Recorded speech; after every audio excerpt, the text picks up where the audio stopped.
তার জন্য এই সিমগুলো বাঁচতেছিলাম। কাঁচামাচ বাজার যায় আমার লড়ার 12টা বাজে গেছে। আর আসসালামু আলাইকুম, ওয়েলকাম ব্যাক টু আমার ভিডিও। আর আজকের ভিডিওতে এইমাত্র অফিস থেকে সিম নিয়ে আসছি। আর সিম এখন প্রচুর পরিমাণ সস্তা, এই এতগুলো সিম মাত্র 20 টাকা নিছে। তো এই সিমগুলো নিয়ে আসার পর ভাবলাম কি করা যায়। তো আজকে তাড়াতাড়ি খাবো, তাড়াতাড়ি শুয়ে পড়বো, এর জন্য আসলে সিম দিয়ে জটপট একটা কিছু করতে হবে। যেহেতু কালকে শুক্রবার, তাহলে ভালো কিছু রান্না করে কালকেই খাবো। তো আজকে জটপট কিছু রান্না করব, তার জন্য এই সিমগুলো বাঁচতেছিলাম।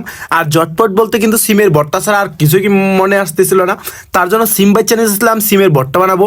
আজকে অফিসে শুধু খাওয়া খাওয়ার আলাপ হয়েছে যে কি কি কেরা কি খাইবো, কি খাইতে পছন্দ করে সেগুলো নিয়ে আলাপ আলোচনা হয়েছে। আমার তো ভর্তা ভাত খুবই ভালো লাগে, তো আজকে একটু সিম ভর্তা বানানো হোক। সিম ভর্তা বানানোর জন্য সিমগুলোকে ভালোভাবে বাচ্চা নিতেছি। সিমগুলোকে বাত্তির আলু দিয়ে এভাবে দেখা হয় আসলে পোকা, তো সিমের ভিতরে যেন পোকা টোকা না থাকে তার জন্য এভাবে দেখে নিলাম। দেখে না শেষ হয়ে গেলে এগুলো রাখতে দেবে একটা বাড়িতে, মানে থালতে রাখার পর এইগুলো রাখার পর ভাবলাম টমেটো দিয়ে দিই সিমের সাথে। টমেটো আর একটা দুইটা বাগুনও দিয়ে মানে ইয়েও দিয়ে দিই, আলু দিয়ে দিই।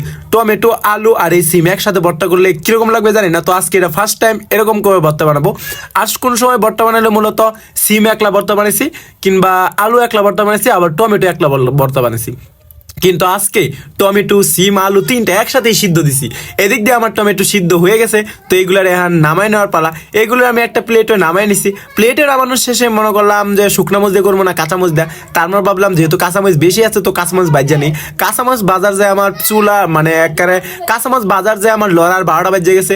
আর লড়ার 12টা বাজতে বাজতে আমার কাঁচামরিচ বাজা হয়েও গেছে। এখন এগুলো রুমে নেওয়ার পালা। রুমে নিয়ে এসে পড়ছি।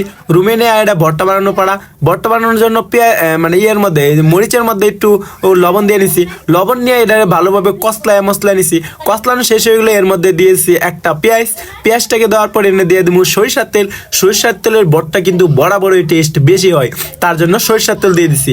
সরিষার তেল দিয়া একবারে হাত দিয়া ভালো করে সবকিছু ডল্লা কষলায় নিতেছি। ডল্লা কষলায় যত নিবেন মানে বটটার স্বাদ কিন্তু ওইখানেই বেড়ে দেবো।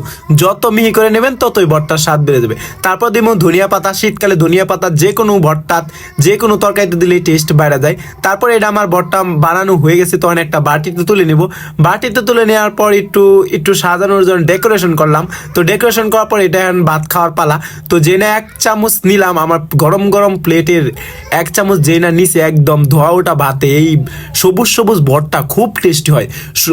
সবুজ সবুজ ভর্তা বানানোর জন্য যে কোনো সবজিকে আপনি কি করবেন জানেন, এই মানে ঢাকা সারা সিদ্ধ করবেন, তাহলে এগুলো সবুজ সবুজ হয়ে যাবে। তো এখানে একটা লঙ্কা মাখা বিসমিল্লা বলে যে না আমি মুখে দিছি।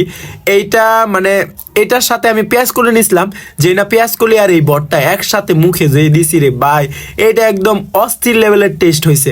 তো এত টেস্ট হয়েছে বলার বাইরে। তো এটাই ছিল আমার আজকের ভিডিও। তো আপনাদের কেমন লাগলো আমার ভিডিও? ভালো লাগলে লাইক করেন, শেয়ার করেন। Tata, bye bye. ডেকোরেশন করলাম।